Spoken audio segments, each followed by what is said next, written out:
زما د زړه په کور دې ور نه لګي چې ستا د دنګې ځوانۍ سر نه لګي او هغه دهقان یم که د لوږې مرمه بغیر د ګلو مې بل کر نه لګي که څوک مې وجنې لاس هم نه نیسم زما په یو حالت کې شر نه لګي. سلامونه لیدونکو، وقار علي شاه دریاب یم در سره د خپرونې مبارزې سره. د نن مبارزه یو ادبي مبارزه ده چې په کم کې زما سره زما ډېر خواږه مشران، ډېر تکړه لیکوالان ناست دي. د دوی سره زما چې کومې ناستې پاستې شوي دي په مختلفو غونډو کې، دغې سره سره په مشاعرو کې او نور هم بلا د خوند رنګ خبرې به په ننني پروګرام کې. نو هیله کوم چې تر پای را سره اوسئ. زما سره زما تر څنګ ناست دی زموږ ډېر خوږ زما د سکول استاد هم دی او زه دغه کریډټ هم دوی ته ورکوم چې که نن زما د پښتو ژبې سره کومه مینه ده نو دا هم د دوی له وجې ده. زه ذکر کوم د ښاغلي ناموس خان ناموس صاحب. سلامونه جي. خوږ او ګرانه او زما ډېر نازبین کشره وقار علي شاه دریاب صاحب، ستاسو ډېره مننه چې موږ لم په مبارزه کې یو څو لحظې ټایم راکړو او بس مخکې چې تاسو څه وایئ. مننه. دا و زموږ ډېر خوږ مشر ناموس خان ناموس صاحب. زه به راځم عبدالکبیر عطا صاحب ته د کم له وجې چې زموږ د اواز ملکن هلې ځلې د دوی نه بغیر نیمګړې وي. زه چې کله د سکول په وخت کې وم نو چې تقریبا 5م 6م 7م په دغه وخت کې دوی به د 14 اګست په موقعو یا داسې په نورو موقعو باندې مشاعرې په د سکولونو کې جوړولې او دوی به چې کوم دی سټیج سمبالولو، پروګرام به ډېر په ښه طریقې سره ترسره کولو. نو عبدالکبیر عطا صاحب هم زموږ سره په پروګرام کې میلمه دی. تاسو ته هم ستړي مه شئ. ډېره مننه وقار علي شاه دریاب صاحب چې تاسو موږ له په خپل پروګرام کې برخه راکړه، حصه هم راکړه. نو زه د دې لپاره ستاسو نه ډېر مشکور یم او انشاءالله دا پروګرام زه مخ په ترقۍ ینم او همداسې به کېږي او داسې لکه مختلفو وختونو باندې مختلفو دغه باندې چې کوم دی نو مختلف پروګرامونه شروع دي. ولې چې تیره پیره تاسو کم پروګرام کړی نو هغه موږ وکتو او زموږ ملګرو ډېر زیات چې کوم دی خوښ کړلو. نو انشاءالله زما دا یقین او امید دی چې را روان ستاسو کم پروګرامونه دي نو دا هم ډېر په ښه انداز باندې خلک ګوري او هم به یې خوښوي. ډېره مننه. مینوالو دا زموږ میلمانه دي. زه به راځم ناموس خان ناموس صاحب طرف ته. سر دا راته ووایه چې د پښتو دغه لیک د دې آغاز تاسو کله وکړو؟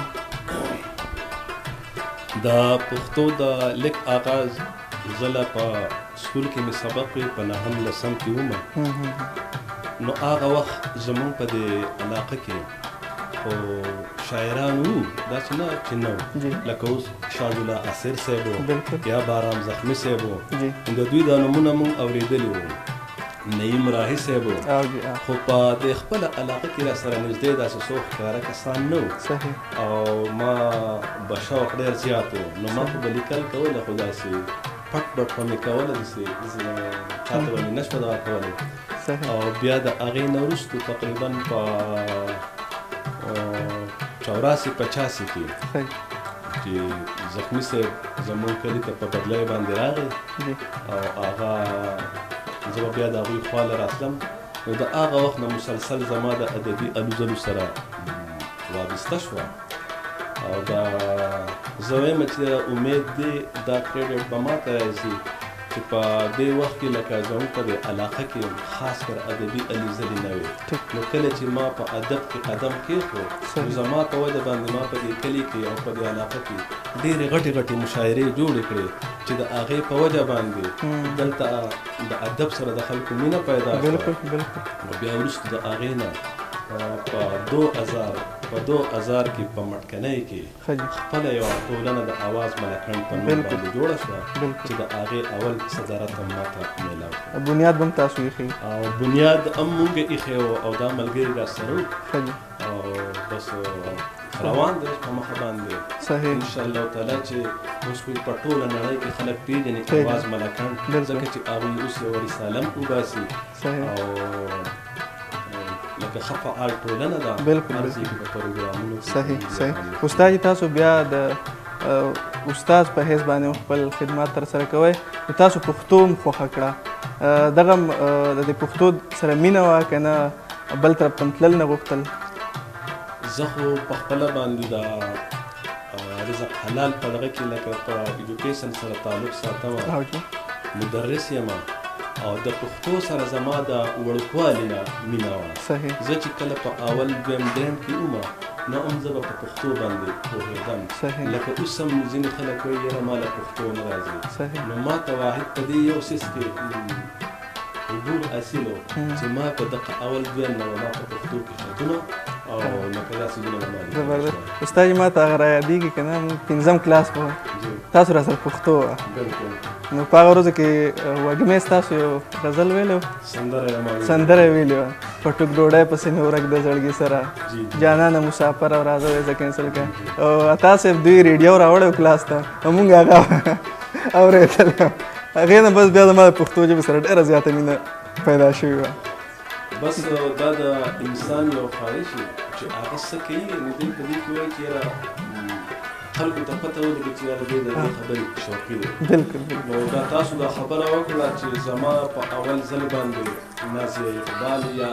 وږمې کمسعي او ما واورېدل ډېره د خوشحالۍ ډېره او دا خو دواړه هغه ګلوکارې دي چې د پښتو ژبې د ټولو نه مشهورې سندرغاړې دي او تکړه هنرمند دي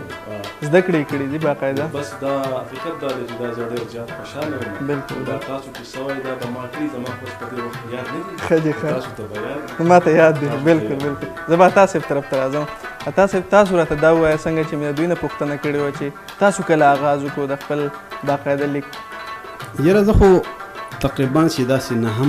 نهم کې وم ښه دي زمونږ یو ملګری عبدالرحمن بیتاب صاحب هم شاعري به کوله دغه شانتې دا استاد ناموس خان ناموس صاحب دویم لکه شاعري به کوله داسې زموږ په دې علاقو کې داسې څنګه خبره وکړم داسې په دې سعید د حجره کې دوی یوه مشاعره راکړله او هغه مشاعرې نه چې کوم موږ لاړلو نو په هغې کې لکه ما په خیال چې د شاه عبدالله اصغر صاحب په صدارت کې کېدله ملاکنډ بورډ دغه مشاعرې نوم و نو چې زه هغې له لاړم نو زما خپل ځاني دا شوق را پیدا شو چې یاره دلته کې خامخا لکه هم شاعران داسې وایي او ما چې څه واورېدله نو هغه زما ذهن ته هم لکه راتلله او زړه کې مې دا وي چې یاره زه هم شاعر وې دغه وجه وه چې ما هم داسې زړه کې جذبه را پاته دا بس کم سم خبرې تقریبا دا تقریبا داسې د ټیک باندې صحیح دا نه پس ما هم دا اراده وکړه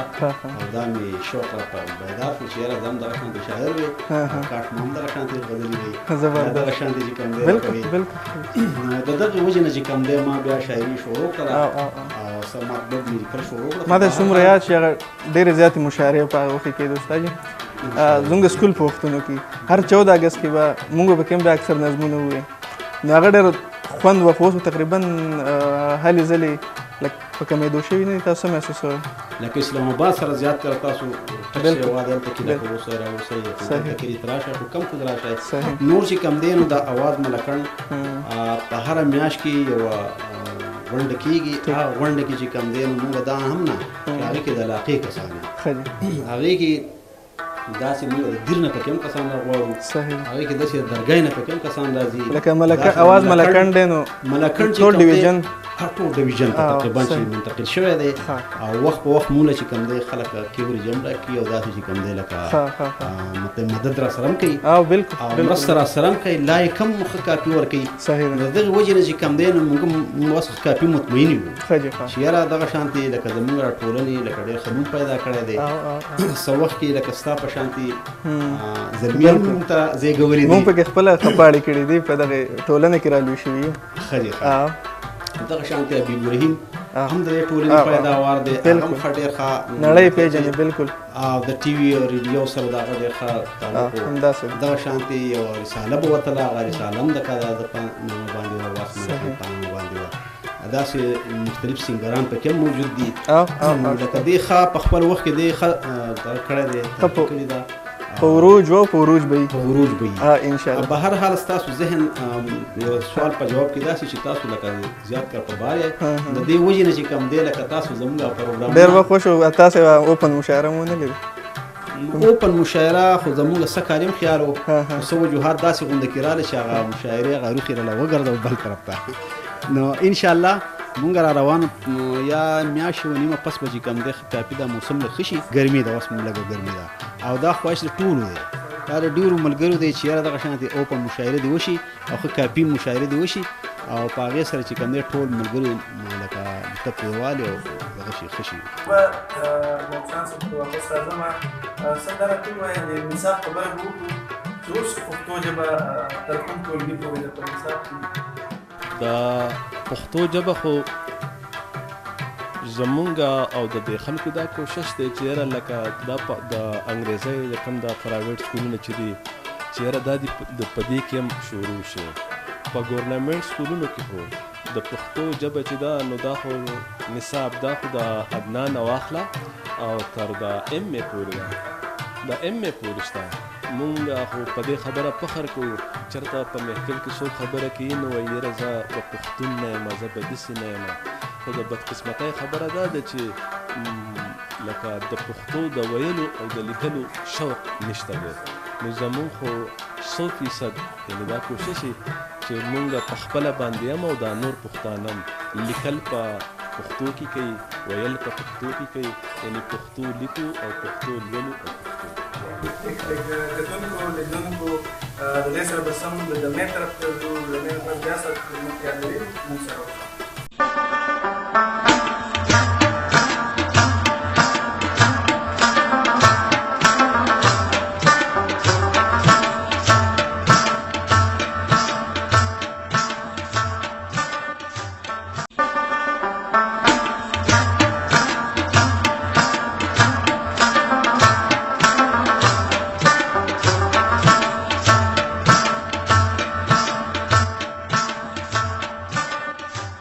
سهار به مې لیده هم مازدیګر به مې لیده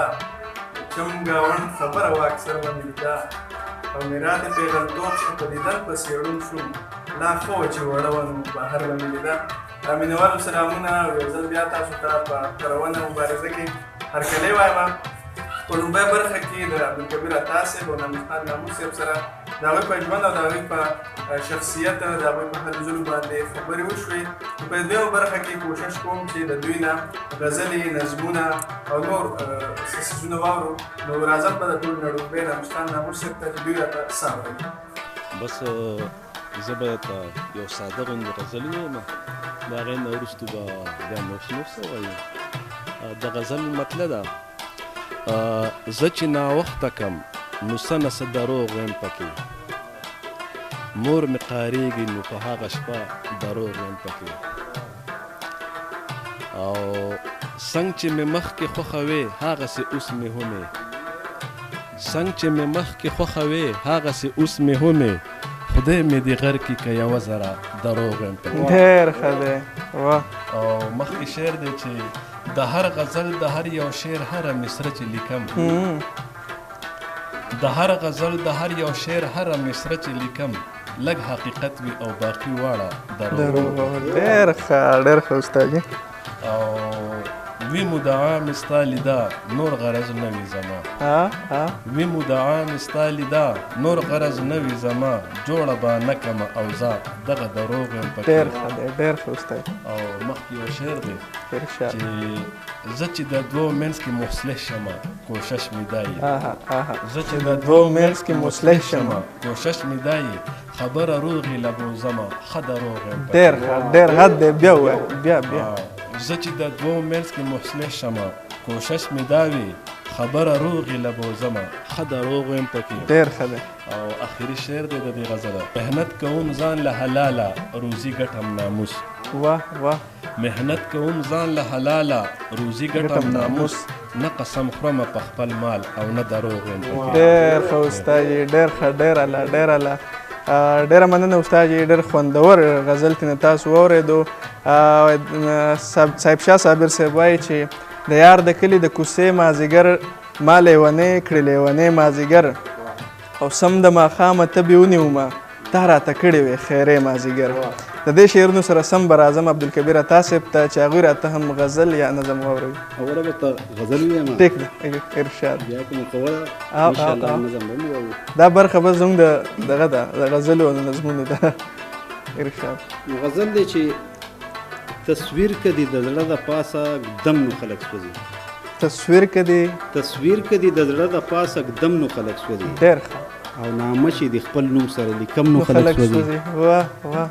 تصویر کدي د زړه د پاسه دم نو خلک سوځي نامه چې د خپل نوم سره لیکم نو خلک سوځي ډېر ښه او اور واخلي غرغره شي هم هغه د خپلو سترګو آی های اور واخلي غرغره شي هم هغه د خپلو سترګو چې واچوي په کوم ځای اټم بم نو خلک سوځي ډېر ښه دی مننه واه او په ګټه خو د مینې حسدیان واڼه سوځېږي په ګټه خو د مینې حسدیان واڼه سوځېږي او که سر دې جواری کې هم بایلم نو خلک سوځي واه ډېر ښه دی او دا سړي کې د زړګي خو دومره زر نه قلاریږي دا سړي کې د زړګي خو دومره زر نه قلاریږي چې پورې څوک اوله کړي مرهم نو خلک سوځي ډېر ښه او دا څه چل دی جانانه سوراړه کې هم سوځېږي دا څه چل دی جانانه سوراړه کې هم سوځېږي چې ګل شو په دې دشتو کې شړشم نو خلک سوځي واه واه واه ډېر ښه او ریخې ریخې ګریوان پورې مې ټوکې مسخرې کړې ریخې ریخې ګریوان پورې مې ټوکې مسخرې کړې او په تار که ستا د زلفو یې ګنډم نو خلک سوځي ډېر ښه دی ډېر ښه تاسو ډېر ښه تاسو او دا ټول خلک د یو بل قدمونو باندې ګرځي دا ټول خلک د یو بل قدمونو باندې ګرځي او کقدم دې زه په پل باندې قدم نو خلک سوځي بیا وایه تاسو ډېر دا ټول خلک د یو بل قدمونو باندې ګرځي او کقدم دې زه په پل باندې قدم نو خلک سوځي ډېر ښه او درتلو باندې خو پرېږده و چې خلک ګنګوسي کړي درتلو باندې خو پرېږده و چې خلک ګنګوسي کړي او که زه مزه تا دې هم د چم نو خلک سوځي ډېر ښه تاسو ډېر ښه ډېر اعلی تاسو هم ډېر زیات خوندور کلام وړاندې کړو استاد دا راته ووایه چې تاسو په کومو اصنافو باندې لیکل کوئ غزل ډېر لیکئ نظم ډېر لیکئ زه خو لکه د حمد نه واخله حمدونه مې لیکلي دي نعتونه مې لیکلي دي او نظمونه مې لیکلي دي مرثیې مې لیکلي دي صحیح او خو زیات لیکل او په غزلو کوم د ټولو نه زیات جمع چې راسره ده همدا د غزلو ده او د زړه تنده مې په غزلو باندې په غزل ماتېږي زبردست اکثر غزل لیکل د کتابونو مجموعه یو خو ماته یاد دی چې بې وسه مینه د هغې نه پس بیا رانغلی د بې وسه مینې نه پس زما ډېره زر اراده وه چې زما دویم کتاب د اوښکو باران راشي خو د بده مرغه نه تر اوسه پورې زما یعنې وخت اجازت نه دی راکړی مصروفیات دومره ډېر دي نو زما سره یو څو کتابونه لکه مجموعې درسره شته مجموعې راسره دي لکه د اوښکو باران بل دی د لانجه درېیم دی دلته اخر ګیله د چا نه کوې او داسې نو چې د هغې له مې لا نومونه نه دي ورکړي نو لیکل ډېر زیات دي هغې تقریبا 4-5 نه انشاءالله تعالی د دې نه اخوا به وي په دې خو چې کار وکړئ استاد چې راشي نو بس دا زموږ سره یو ملګری د صادق امین اغا سره ما یو ځل خبره کړې وم نو هغه ویل چې یاره تاسو دا لیکل ما ته راډغه کړئ خیر دی دا منډه ترله به زه وکړم نو اوس مې هم دا اراده ده چې هغه ته یو 2-3 کتاب راغلی کړم هغه پکې راغونډ کړي دا اولنی کتاب کوم د اوښکو باران چې دی چې دا چاپ زبردست او نثر لیکئ استاد نثر خو مې هم لیکلی دی دا ډېر کم لیکم ځکه چې وخت په وخت د رسالو کې لکه راغلي یم دي تاسو به لوستلي اواز ملکان کې او راغلي دي بلکل صحیح په هغې باندې هم کار کوم خو غزل نظم دا ډېر لیکئ غزل او نظم باندې صحیح ده صحیح ده عطا صاحب نه هم دغه پوښتنه ده چې تاسو په کومو اصنافو باندې کار کوئ غزل نظم دریاب صاحب تاسو کوم پوښتنه وکړله نو بس ما هم لکه غزل مې اکثریت دی لکه غزل باندې سیوا لیکل کوم دغه شانتي وخت په وخت داسې نظم هم لیکم صحیح کله کله پکې په سندره باندې هم طب ازمایي وکړو نو بس زیات کر ملګري لکه زما چې کوم حوصله افزایي کوي نو په غزل باندې او کتابونو خو داسې لکه شور د نخترو یو رڼا لکه رڼا د سحر رڼا څه داسې سحر یو رڼا، ښه دي. دغه مې بلم دی لکه تقریبا څو کتابونه به تقریبا څه 2 کتابونه خو ما خپل ځاني لکه چې پوره کړي دي ها ها ټیک ده. او لا مخکې شروع نو انشاءالله چې مخکې نور څه لیکل پکې کم وي صحیح ده. او خو دا 2 پوره دي ها ها ها زه چې په تلو تلو کې استاد جي تاسو نه څه کلام اورو بیا د تا صاحب نه څنګه مو خوښه ده صحیح ده ارشاد دی دا نشئی د نظم په شکل یو دغه دی نشئی صحیح شلیدلی جامې پیزارې نشته خپیاب لختې دی دا هم د چا بچی دی واه واه دا هم د چا بچی دی ډېر ښه د خیرو نه تک تور دی نشتوړې همې غاړه چې ګورې ورته خلک اوده وي په ولاړه ویښته لري ګډوډ او سخا پسخا سم لیونی دی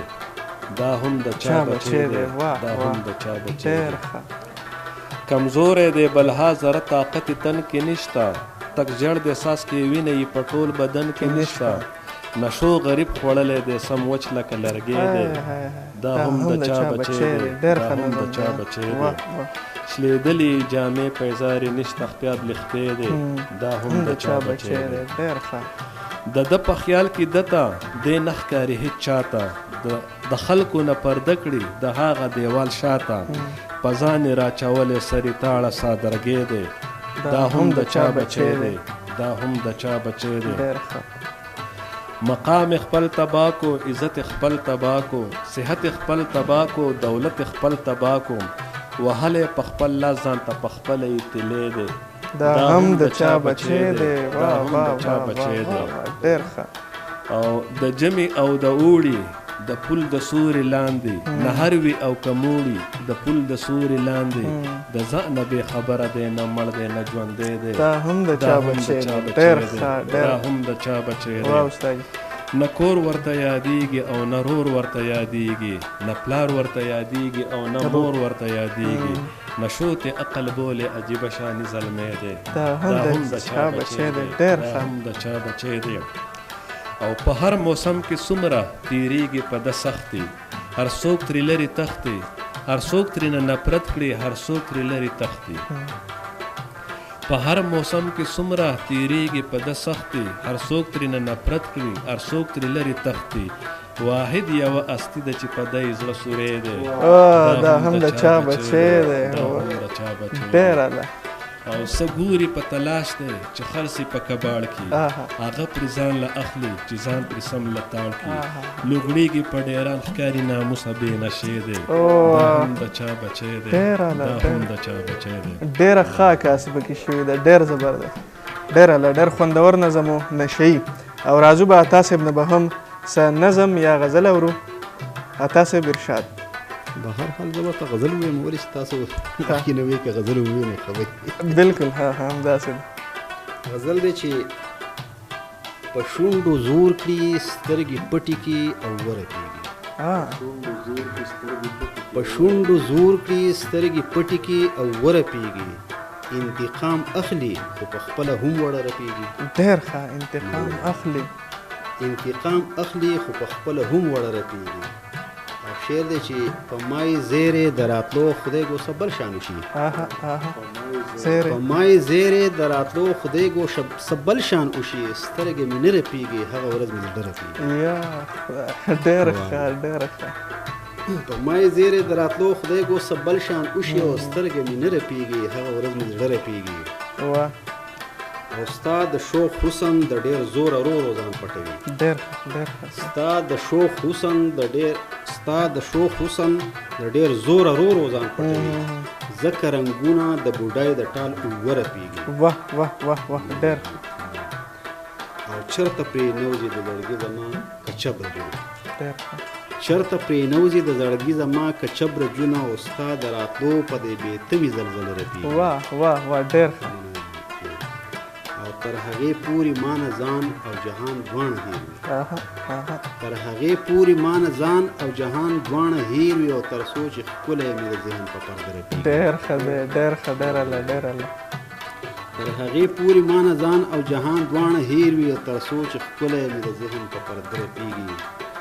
او تا د کوم یو حسن زور دی چې په سرو لاسو کې تا د کوم یو حسن زور دی چې په سرو لاسو کې آینه رپي او هغه هم ورسره رپي. ډېر ښه ډېر الله تعالی صاحب ډېره مننه د کلام شریکولو موږ د وخت راکولو. په اخره کې څه پیغام لرئ؟ پیغام بس زه به خپلو مینهوالو ته داسې ورکړم چې یو خو دا ټول وطن زموږ خپل وطن دی، په دې کې چې موږ په امن باندې اوسو نو لکه زموږ وطن ته به فایده رسي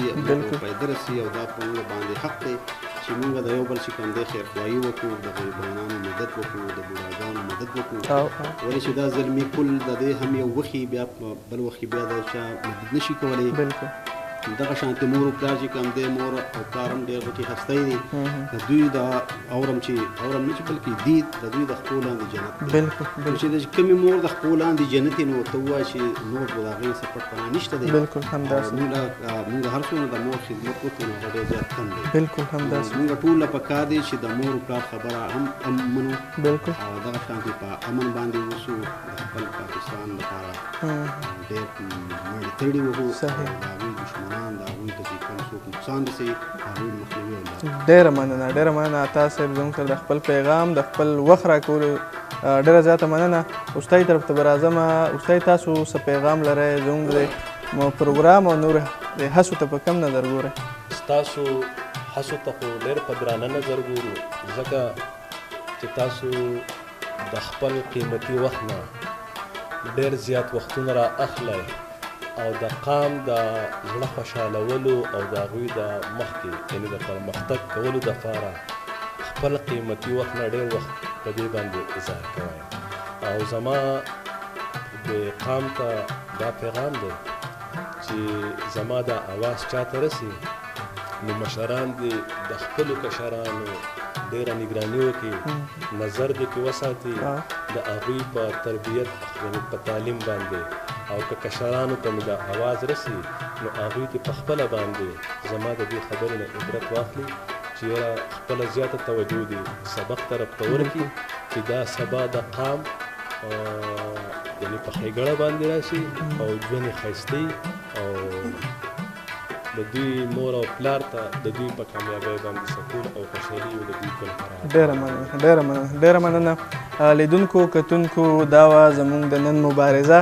ادبي مبارزه وه په کوم کې چې زموږ سره ناموس خان ناموس صاحب او عبدالکبیر عطا صاحب میلمه وو. د هغوی په ژوند، د هغوی په شخصیت، د هغوی په هلو ځلو باندې